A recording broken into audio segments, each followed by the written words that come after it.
Hey y'all, good morning. Thanks for joining us. I'm First Alert meteorologist Chandlor Jordan. Already for some of us as we wake up this Tuesday, we've had some showers, a few thunderstorms rolling through as well, and we'll have a check of First Alert radar and see how things are looking from a rain perspective for us today in just a couple of moments. But I did want to give you an update on the tropics and what we're going to be keeping our eyes out on as we head through these next couple of days. First to start, the two areas where you see the 0 and 10%, these are just areas of low pressure that the National Hurricane Center had kept some type of tab on the last day or so, but the odds of anything tropical developing with either of these lows, very, very low and very unlikely. So simply just some areas that they'll monitor, but really a lot of our attention and a lot of our focus is going to be on Tropical Storm Erin, which, if you remember when you joined us yesterday, developing at 11 in the morning yesterday. And what we'll do for the next several days is continue to watch Erin's westward journey through the Atlantic. And as we wake up this morning, one satellite trend that I've noticed is that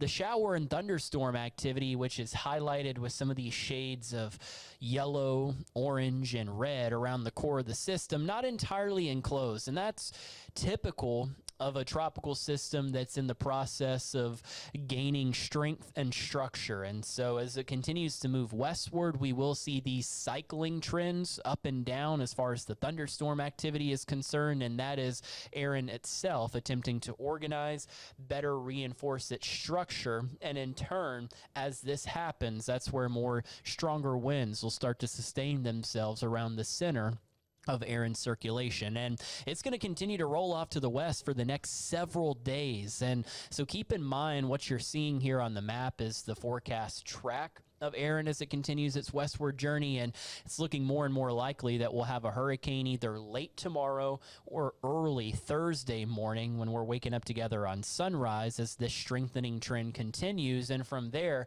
even this weekend, we could be talking about our first major hurricane of the season as well, as Category 3 winds are possible with Erin as soon as Sunday. And so once we get past Sunday, it's not until early next week, at least about 7 or 8 days from now, before this potential northward turn were to be able to happen. And so there are a lot of factors that are coming with this as far as when this potential turn would occur. It all comes down to the size of Erin, the strength of Erin, as well as our typical high pressure system that's over place of the Atlantic at this time of the year. All of these are going to work together over the next several days. And once we get closer to the end of the week, I think that's where we're going to have more resolution and confidence in our long range guidance as to when this potential northward turn were to occur. So really all we can do for the next several days and into the end of this week is watch this closely as Erin continues to move westward.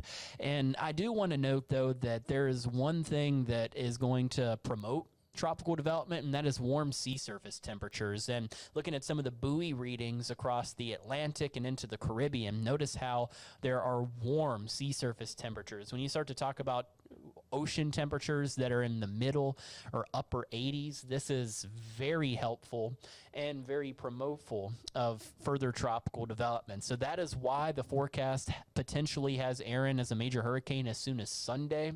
That's because as it continues to move into these warmer and warmer waters in place over the Atlantic, that's just going to act as fuel for further tropical development. But as far as the exact location of where this is headed, or if any of the islands nearby or even the East Coast gets impacted, way too early to give you any type of answer for that. And really all we can do the rest of this week is just watch this closely as it continues to organize and move across the Atlantic. And closer to home for us as we're waking up this morning, we still have unsettled weather in place. A lot of cloudy skies out there from our Segra Park camera.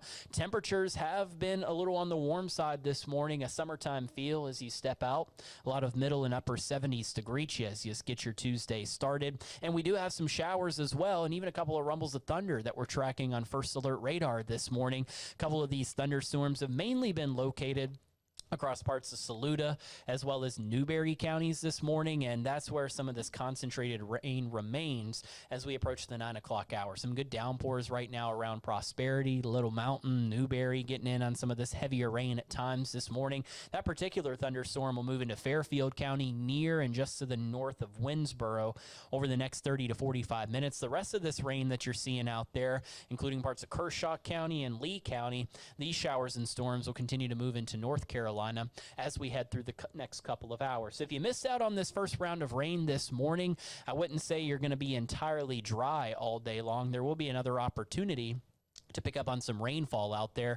The Fireflies are back in action against the Myrtle Beach Pelicans. First pitch of their new series at 7 this evening, and I think by 7 this evening we've got mostly cloudy skies in place, and that will be where the second round of rain will begin to taper off. There will be the opportunity for another round of that as we head through the morning and into the afternoon, and there will be a couple of pockets of heavy rain out there. Our excessive rainfall risk is a marginal, which means that one or two of today's showers or storms will produce rain that's a little bit on the heavier side. So similar to yesterday, a couple of these storms with some heavier rain, but nothing as far as widespread, overwhelming amounts of rain. First Alert Future Radar has done a great job this morning of initializing where this initial batch of rain has been so far today.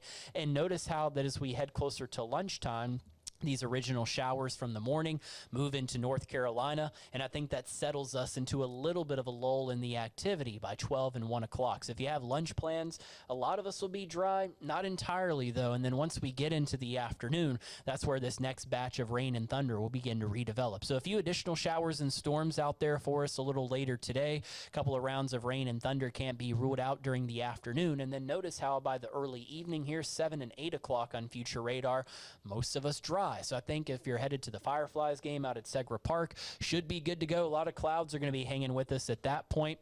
And as we head through the rest of the week, we have a little bit of a drier trend for us. Still, a couple of heat of the day pop-up thunderstorms can't be ruled out Wednesday through Friday, as well as into this weekend. But I think more so it's the warming trend that you're going to notice. Close to 90 tomorrow. I don't think we'll hit that mark necessarily tomorrow, but looking more and more likely for Thursday, Friday, this weekend as well, that we have a return of the 90s into the Carolinas, which is what we usually have this time of the year in the Carolinas. Has been a cooler start to August. Definitely grateful for that because, normally August is a scorcher here for us in South Carolina. So we'll continue to take any of these cooler days that we can have. They aren't around much longer, but not going to be too bad for us. Nothing that we're not used to as we head into the end of the week, as well as the upcoming weekend. For your latest forecast update, check out our website, wistv.com. If you click that First Alert Weather tab at the top of the page, you'll be able to read a little bit more about today's forecast if you'd like, or if you have lunch plans or maybe some dinner plans later today, you can also use our First Alert Interactive Radar.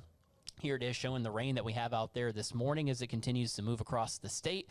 And if you want to track some showers and storms a little later today as well, you can do so just like the First Alert Weather Team. And that, again, can all be found on our website, wistv.com, and that's by clicking on the First Alert Weather tab that you'll find at the top of the page, and any and all of your latest forecast needs can be found right there. From the entire First Alert Weather Team, I'm First Alert Meteorologist Chandlor Jordan. Try to stay dry out there, more rounds of rain, a little bit of a drying trend for the end of the week, and from there, temperatures are going to start to climb for us back into the 90s. You're also